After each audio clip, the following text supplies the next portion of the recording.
This video is sponsored by you. Links to support the channel are in the description, along with the Discord.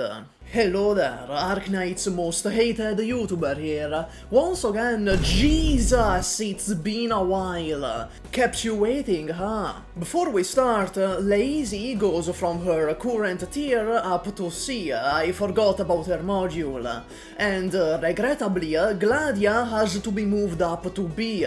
Not because I had a change of heart and suddenly think she's as good as the Abyssal Hunter copers say she is, but purely because Ulpianus exists now and she's his best support, making him basically invincible.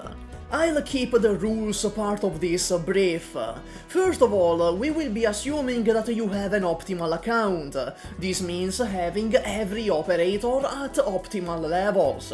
Obviously, this is unrealistic, but since Arknights is a gacha, every account will look different, and operator rankings are based on what else you have in your account. So, to normalize rankings, you must consider every other option available. Rankings related to your specific account will be left as an exercise for the viewer. Second, the tier list part of this shouldn't be taken too seriously. Tier lists conceptually don't really work for Arknights, it's just here for the Zoomer skibidi toilette brains. With so many people to place, and with how nuanced the Arknights rankings get, some placements are bound to get f***ed up. We're starting year 2 with a banger, Tsukinogi. You can watch this video for more details, but the short of it is that skill 1 is way too niche. Invisibility removal is done better by literally every other operator that has invisibility removal, and dodge is RNG, and you shouldn't be relying on RNG in Arknights. Skill 2 just makes her a really inefficient and shitty bard, to the point you're better off using even Heidi, not to mention you get not Teresa for free now, F tier. Asbestos is a very slight Durnar power creep, and getting a blowy from her would be like sticking it into Nightmare Chica. Like Durnar, she suffers from the same odd roll compression that plagues all Arts defenders. If you want a defender, pick a proper one. If you want Arts damage, pick a proper caster or Arts guard.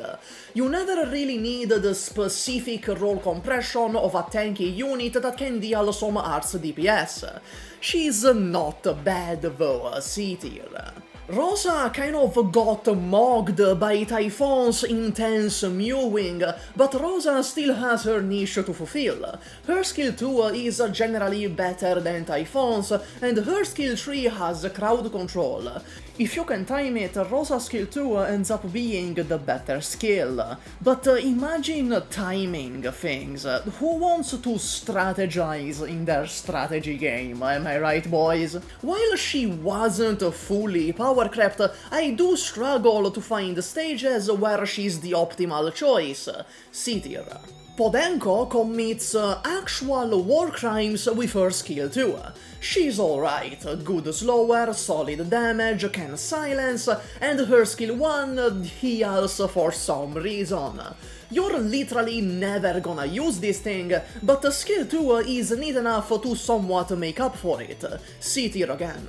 Leonhardt is probably, unironically, the best overall AoE caster. AoE casters are kind of dead on arrival because they do way too little for how cumbersome they are to use.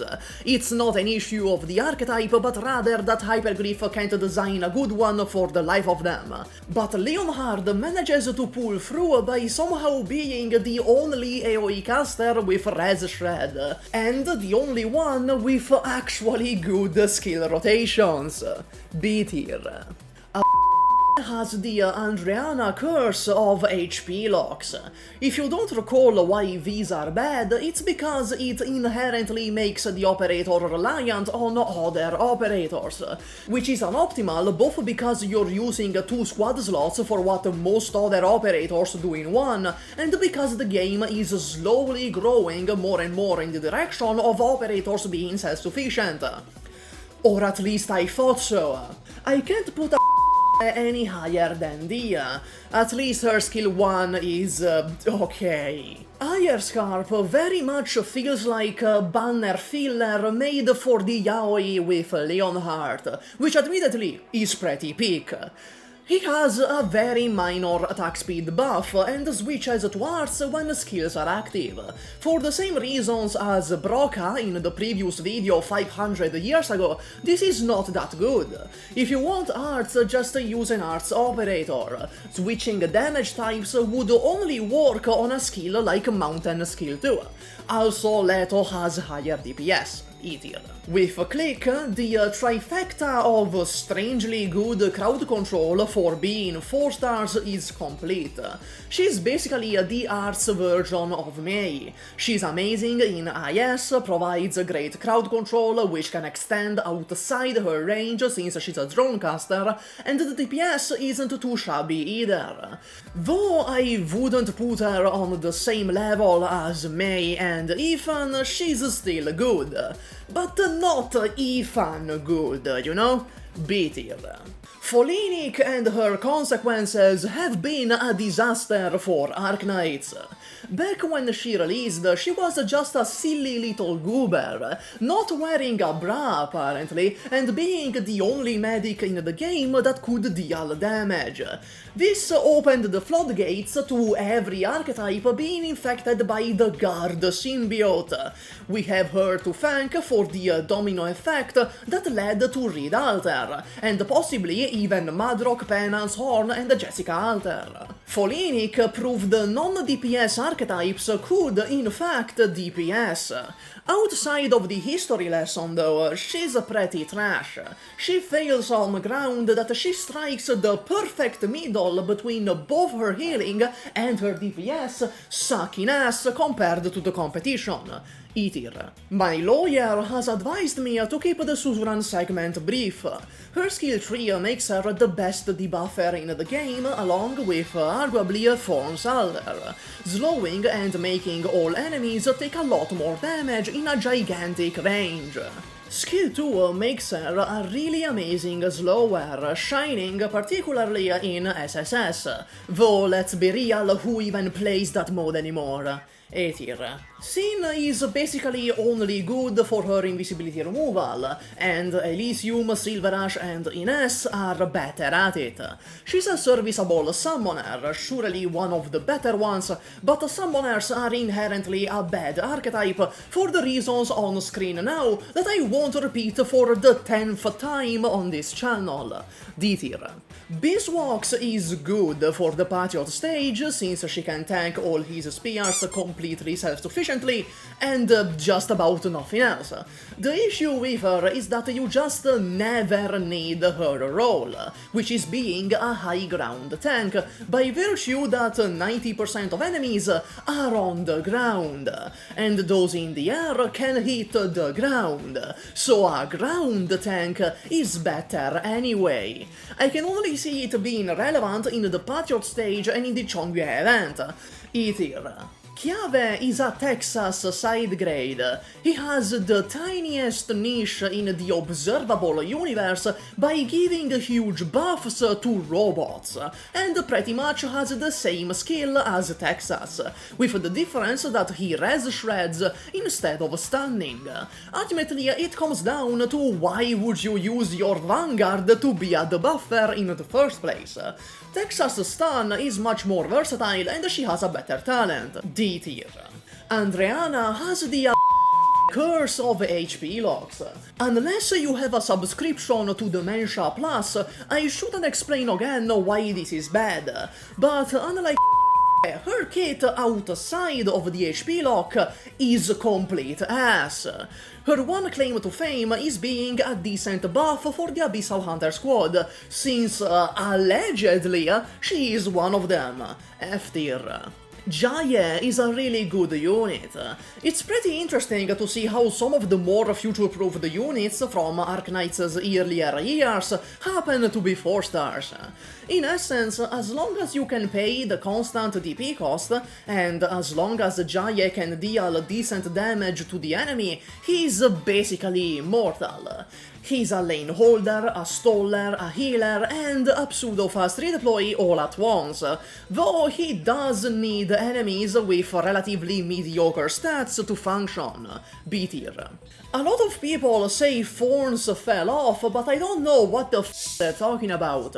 He's still as amazing of a lane holder as ever, reliably deatomizing most enemies in a 4x3 range. Thorns has one glaring issue though, and that's that he needs a lot of setup before he gets going. He's a grower, not a shower, having to activate his skill twice through offensive recharge. This means that if the enemies are problematic right from the start of the stage, he's gonna get his ass beat.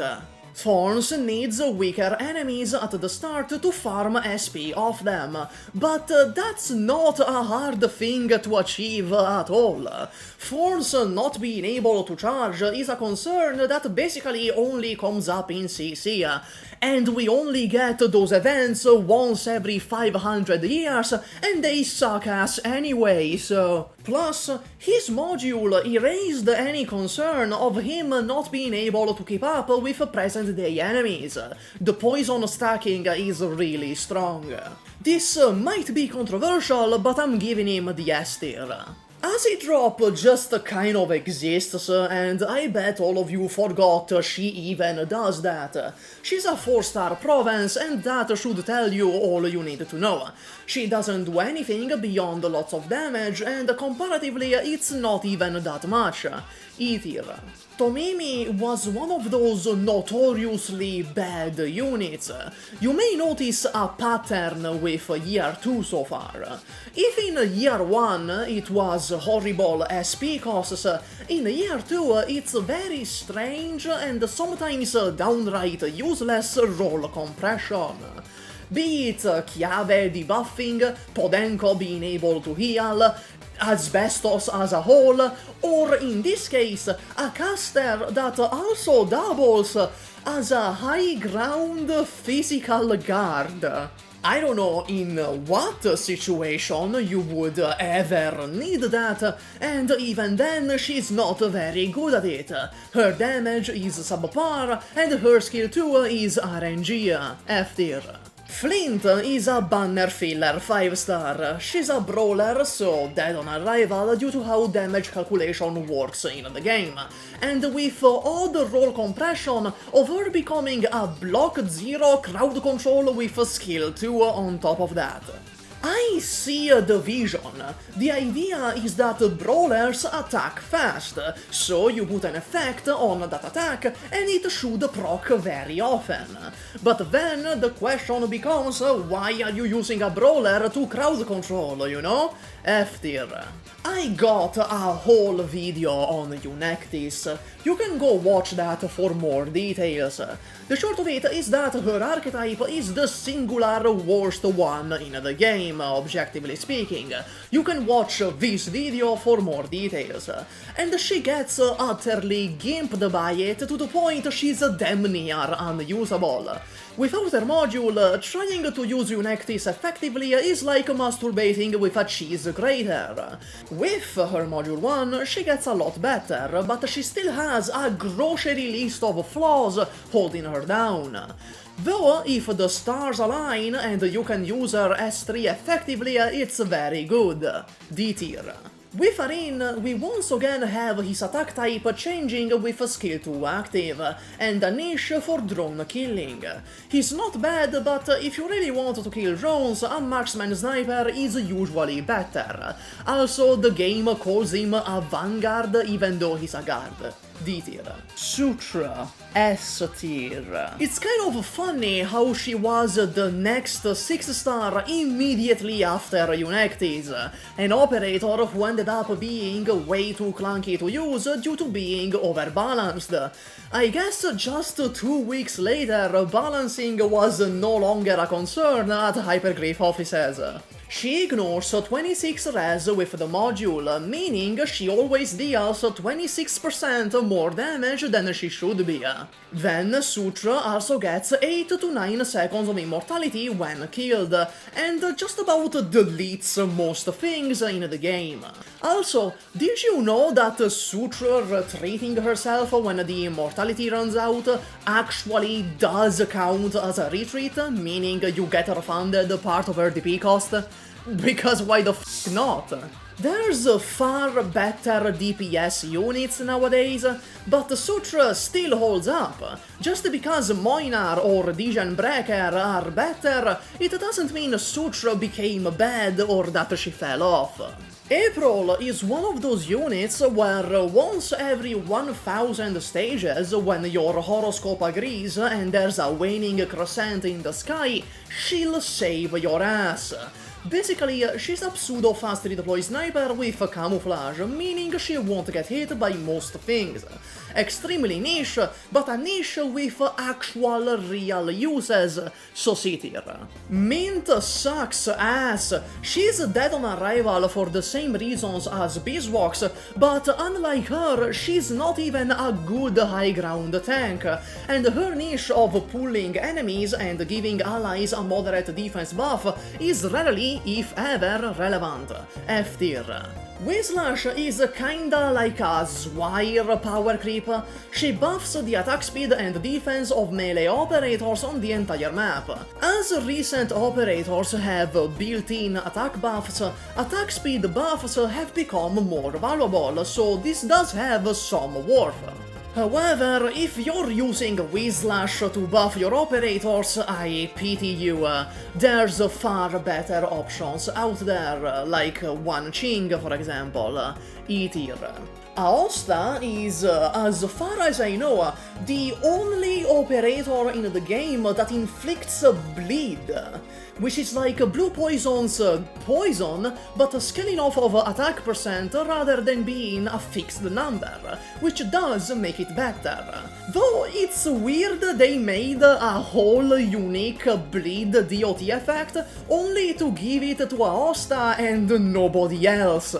Unfortunately, it doesn't do much, and like Executor, he suffers from horrible SP costs. Also, he's dubbed by a very popular Italian YouTuber, that being Gianandrea Muya from Orion. And so, every time this bastard opens his mouth, I just hear the YouTuber. E tier. Bubble's gimmick is being a pure reflect DPS. This can be situationally useful against enemies with global range. It's also worth noting it scales off of defense, meaning Shining is her best buffer. Beyond that niche, she's also a decent tank, C tier. What is my purpose? You buff Mudrock and Penance.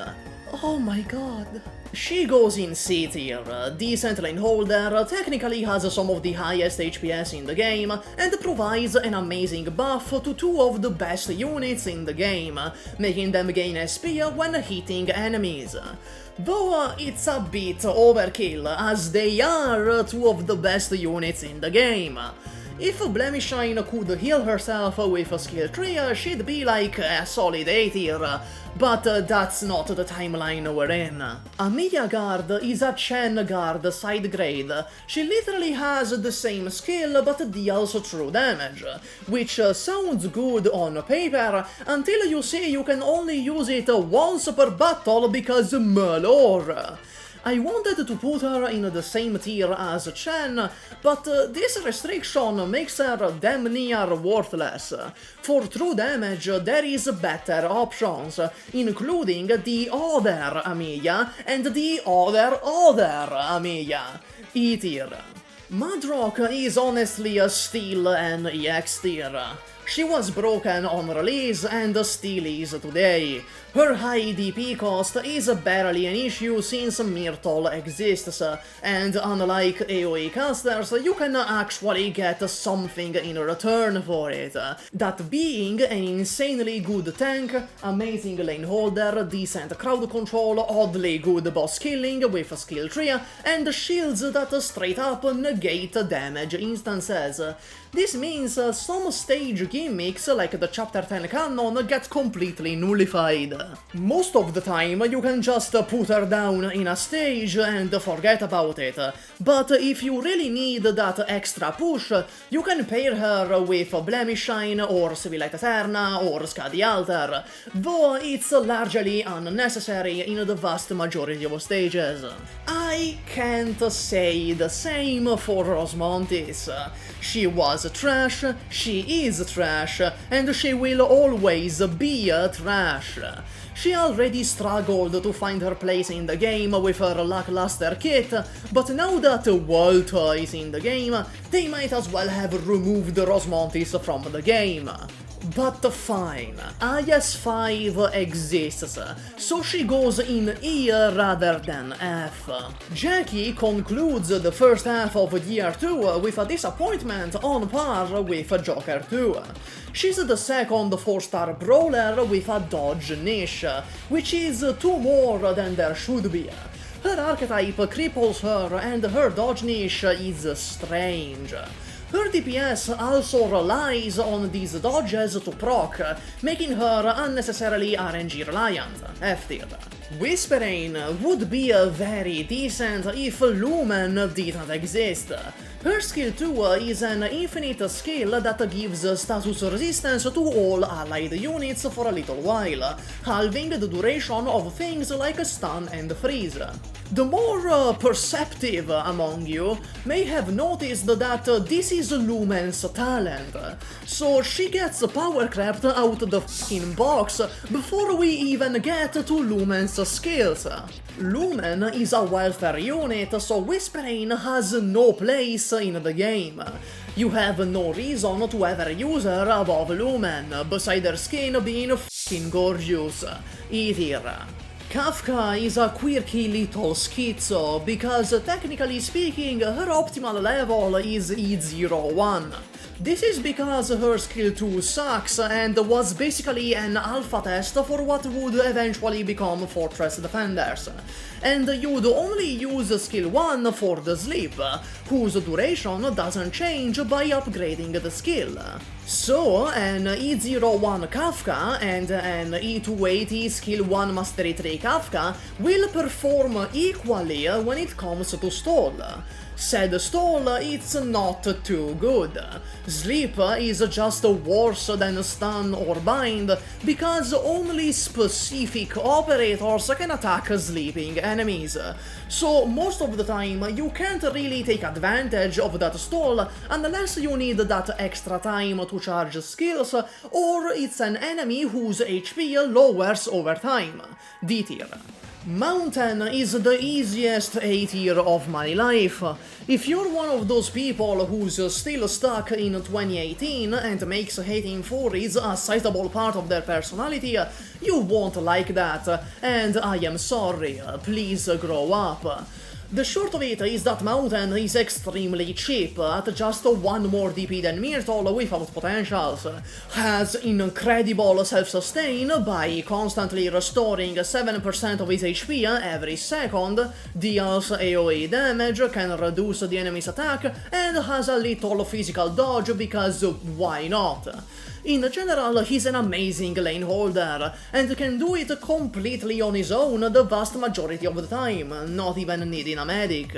Pinecone is the best non-6-star spread shooter, which is really sad. Her damage damage is a lot more consistent, her SP costs are not on par with a mortgage payment, and she doesn't have some silly gimmick that ends up not doing anything for her. B tier. Robin is one of the better Harmony units in the game. Her skill provides a fat 50% attack buff to the entire team, and okay, I'm just kidding. Robin is a pretty fun unit, but that doesn't really translate into being good. As the first Trapmaster operator, she feels like a beta version of Dorothy or Ella. There's just better crowd control options out there, including Dorothy herself, who binds for double the duration Robin does.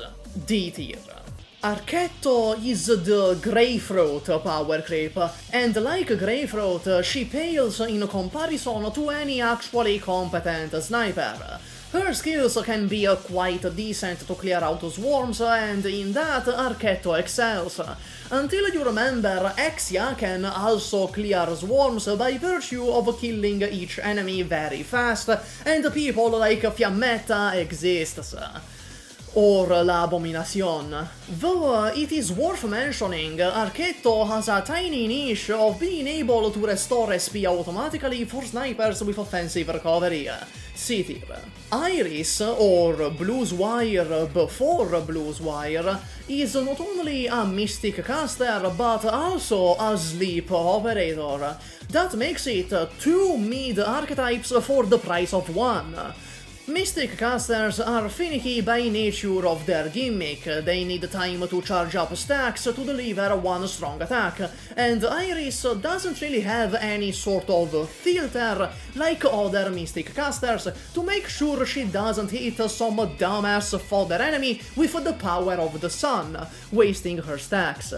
E tier.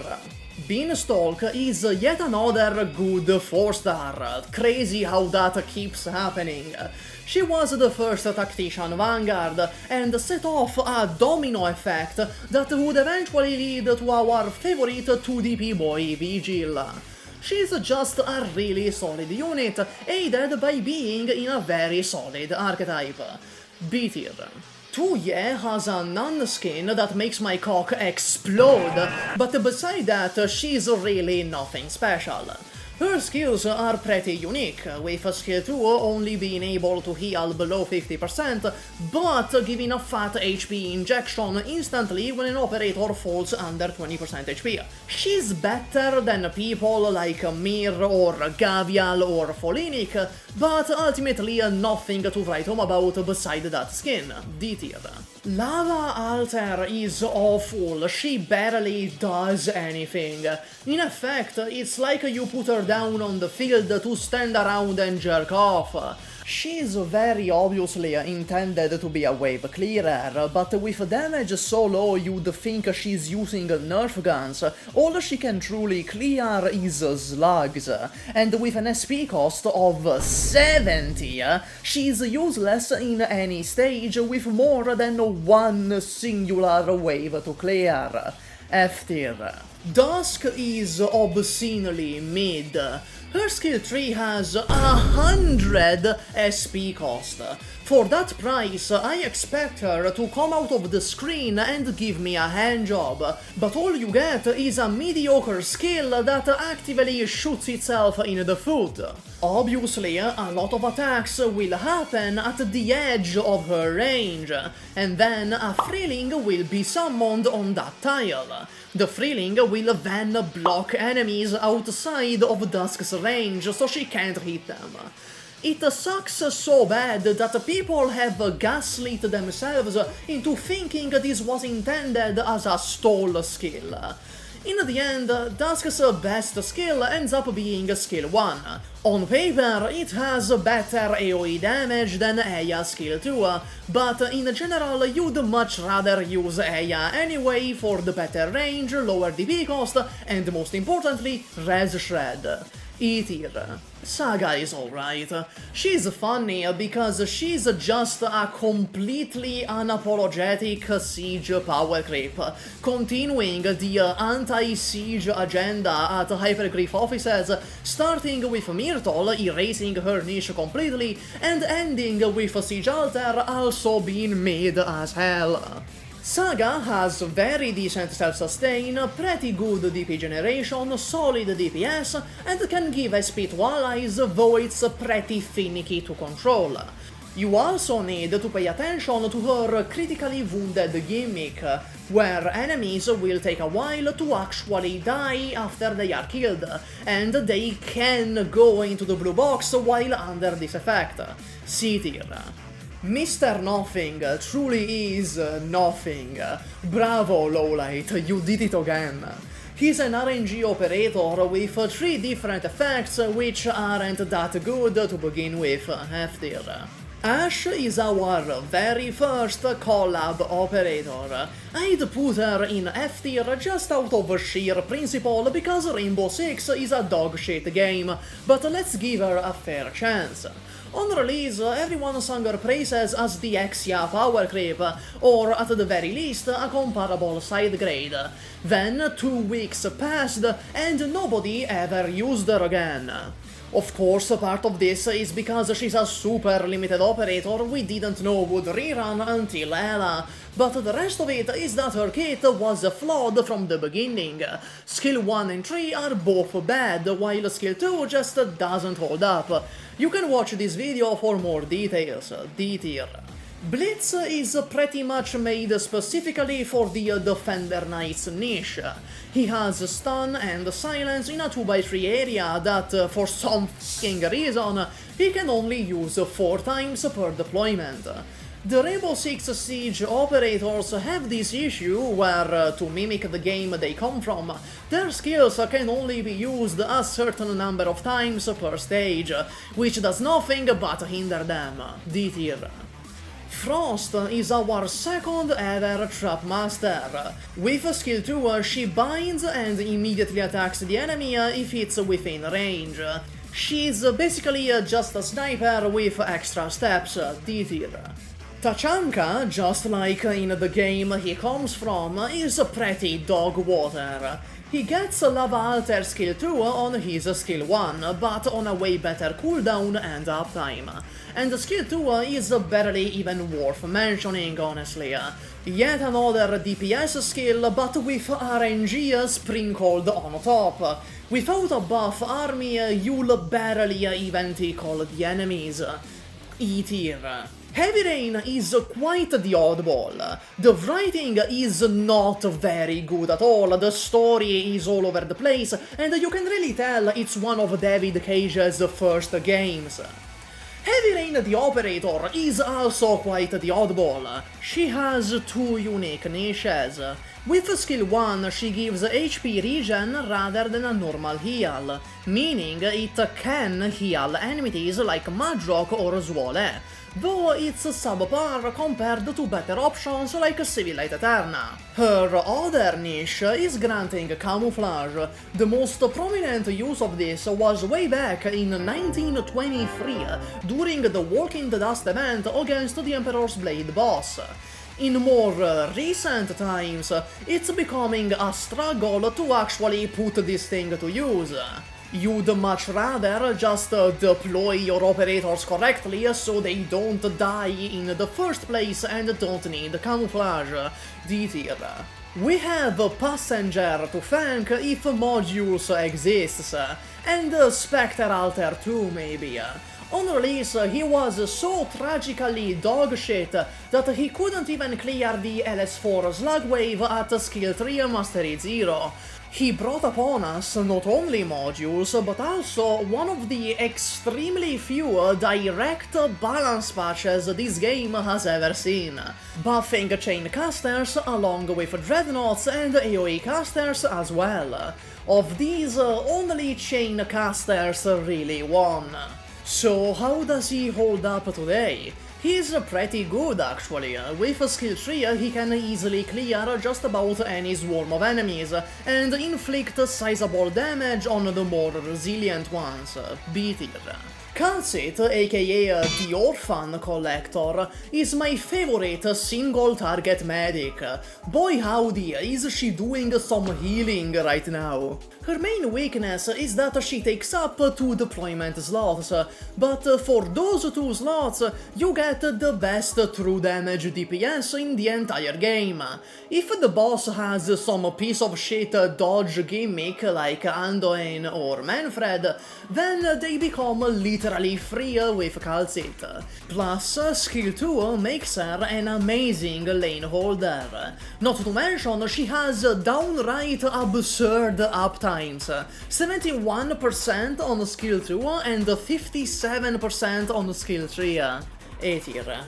You may expect me to shit on Skadi alter like how I do with Skadi, but no, that's wrong. This is not a Skadi, this is based Seaborn Goddess and trans icon Isharmla. We stan a based queen in this house. But anyway, regarding her actual kit, she does 2 main things. A permanent attack and defense buff in a big range along with great HP regen that can affect enemies, and an amazing buff with skill 3.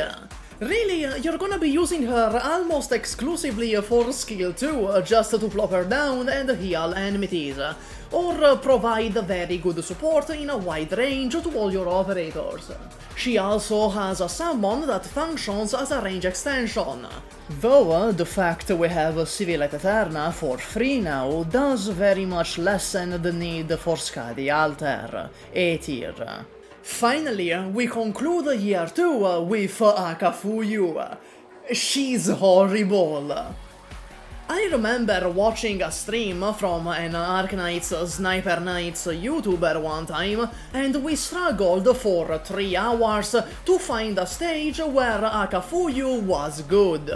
Both skill 1 and 2 actively hinder her, one making her not block, and the other chopping her HP in half with no real way to stay alive after the fact, unlike Zuole. In F tier she goes.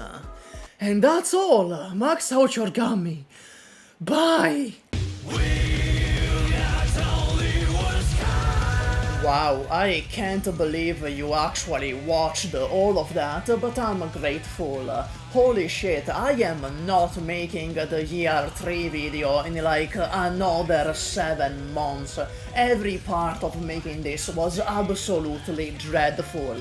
Anyway, thank you to all members and Patreons, in particular Mr. Lair, Good Old Leon, Zilot, Joseph D, Bubba B, Quill Damage, Matthew Nemo, Zephyrinix, The Crazy Lord, Nupo, Lord Takeo, Nerd Rage, Andre Mula, Mike Reguera, Nuta Koyaki, Maxi Ossess, Jigster, and Chromechan but JJF. Yeah, see you fucking next year for the year 3 video, I don't know.